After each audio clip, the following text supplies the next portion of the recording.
বাংলাদেশের সকল আর্জেন্টিনা ভক্তদের ধন্যবাদ আমাকে মন থেকে এভাবে সাপোর্ট করার জন্য।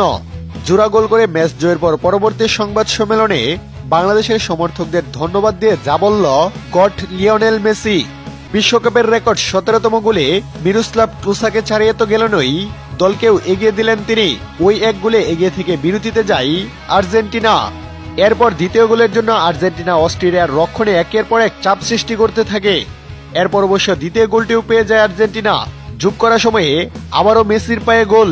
হুলিয়ান আলভারেসের শট গোলরক্ষক ফিরিয়ে দিলে ফিরতি বলে প্রথম প্রচেষ্টা ব্যর্থ হন মেসি, তবু হাল ছাড়েননি। এরপর দ্বিতীয় শটে বল জালে পাঠান তিনি।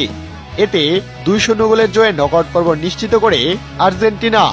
এদিকে ম্যাচ পরবর্তী সংবাদ সম্মেলনে মেসি বলেন, সত্যি বলতে ভালো লাগছে, এটা অবিশ্বাস্য অর্জন যে বিশ্বকাপের সেরা গোল স্কোরার হওয়া। এরপর বাংলাদেশের সমর্থকদের ধন্যবাদ জানিয়ে মেসি বলেন, মন থেকে